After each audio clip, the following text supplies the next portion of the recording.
Something that I would not wish upon my worst enemy would be forcing them to listen to Joe Biden's inauguration speech, which obviously took place earlier today. And I unfortunately had the displeasure of having to view said speech for my internship. And my God, just in the first 5 minutes alone, I was just fucking done. So many platitudes, word salads out the ass, saying nothing of substance while talking so much. I mean, Jesus Christ. I took some notes. Democracy's Day. I mean, who the fuck thinks the United States is a democracy now or ever has been? I mean, it was founded by rich fucking landowners, a lot of them slave owners, and on the genocide of the Native American people, the enslavement of African people. And we definitely don't have a democracy now. The If you raise the most money, you're gonna win your political race. That's not a democracy. That's a fucking oligarchy. The rule of the capitalists always superseding the will of the people, especially obviously the working class. Triumph of a cause, democracy. Will of the people has been heard. If it was really the will of the people, I don't think the Democratic establishment, including Obama, would have been working behind the scenes to prop up Joe Biden at all costs. That's not the will of the people. That's the will of the Democratic establishment and the status quo. Nation we can be. I just put so many fucking platitudes. Strength of our nation. He even gave a shout out to the first president, the slave owning president, George fucking Washington. That piece of shit. American story depends on all of us. It's a great nation. And then I wrote down any policies, question mark. No, nothing. And he talks about, climate change without naming any policies. And again, he doesn't support a Green New Deal, does he? He doesn't support an eco-socialist Green New Deal, right? Unity, bringing America together. I'm all for this unity talk if it's in reference to the working class coming together to build power, to organize, to actually create a society that benefits the workers and not the capitalist blood-sucking owner class. I don't think that's what Joe Biden was talking about. He was talking about let's come together with Republicans. Let's institute more austerity, more neoliberalism, more imperialism. That's the unity Joe Biden's talking about. Then he mentioned violence. Really, Joe? Violence. The United States is the biggest purveyor of violence in the world. It was true when MLK said it in the 60s. It's even more true now. But he's a huge fan and proponent of the U.S. empire. Obviously, one of the reasons they propped him up. Healthcare secure for all. The fuck does that mean? He doesn't support Medicare for all. He's okay with people dying and going bankrupt because they don't have healthcare. Healthcare secure for, the mental gymnastics that people have to do to try to defend Joe Biden, it's just must be really tiresome. But I'm not one of those people because I call out Joe Biden for the corporate hack that he is and always has been, unfortunately. And again, that's why that he's in the position that he's in. President for all Americans. Without unity, there is no peace. No, there is no peace without justice. No justice, no peace.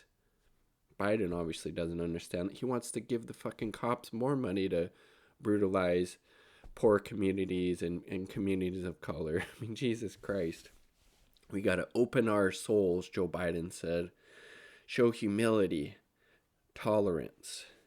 Where's your humility? Where's your tolerance, Joe Biden? You don't support Medicare for all. You're okay with people dying and going bankrupt because they don't have health care in the richest country in the face of the earth, and we pay out the ass for it more than any other so-called industrialized or developed country that guarantees healthcare as a human right, and we pay more and we get shitty outcomes. America has been tested. He said, you got 400,000 dead. You gotta honor them 400,000 dead by pushing through more right wing neoliberal policy, so we can end up with 800,000 dead by this point next year. I mean, 4,000 dead. Yes, that's fucking horrible. You're already going back on your $2,000 fucking stimulus plan. Your health insurance plan was written by the fucking health insurance company lobby. You don't support Medicare for all. How is that honoring those people that, a lot of them would probably still be alive if we had a universal fucking healthcare system? I mean, Jesus Christ. And he said, I will always level with you.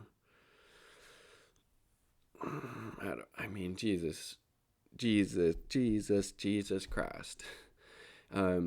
Everything he said towards the end, he's doing everything in the service of the American people, of the people in the United States.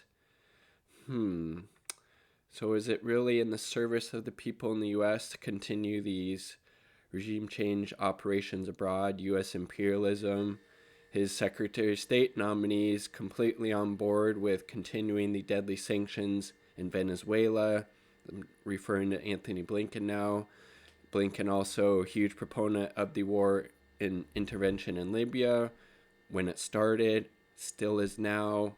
Big supporter of the coup in Ukraine that installed, these white nationalists, these neo-Nazis to positions of power there. So how is that? How is U.S. empire in the service of the people in the United States? It's not. And I feel like this inauguration was really a good example of the U.S. empire in decline. These presidential inaugurations usually cost somewhere between $100 million to $200 million. This one was less because, it was basically closed down, a very small crowd in comparison to past ones. It still cost about $50 million.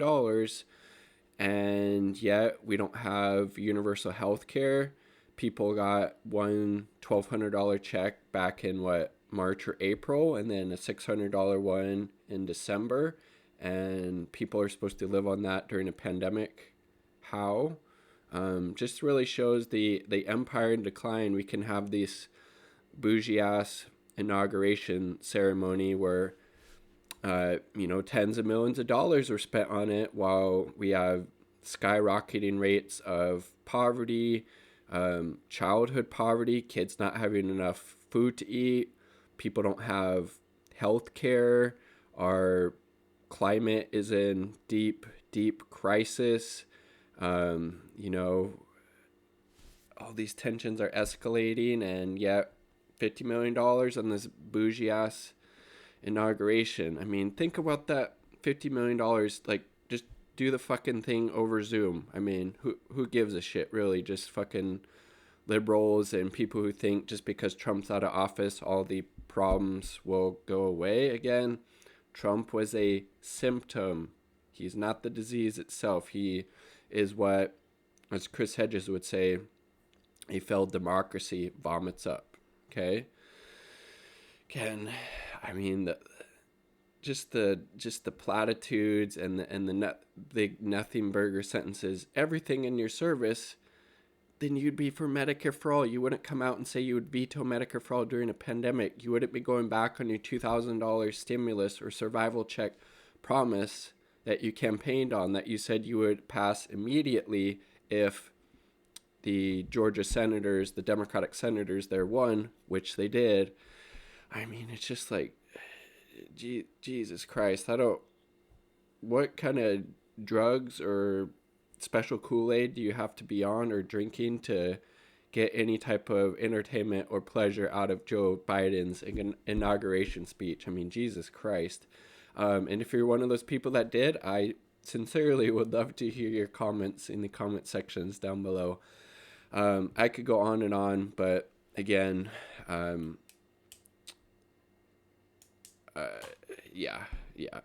said enough. It was just, it was mental torture having to watch and listen to his inauguration speech, and I know I can't be the only one. Like the video if you like the damn video. Subscribe for more content. Peace. Much love.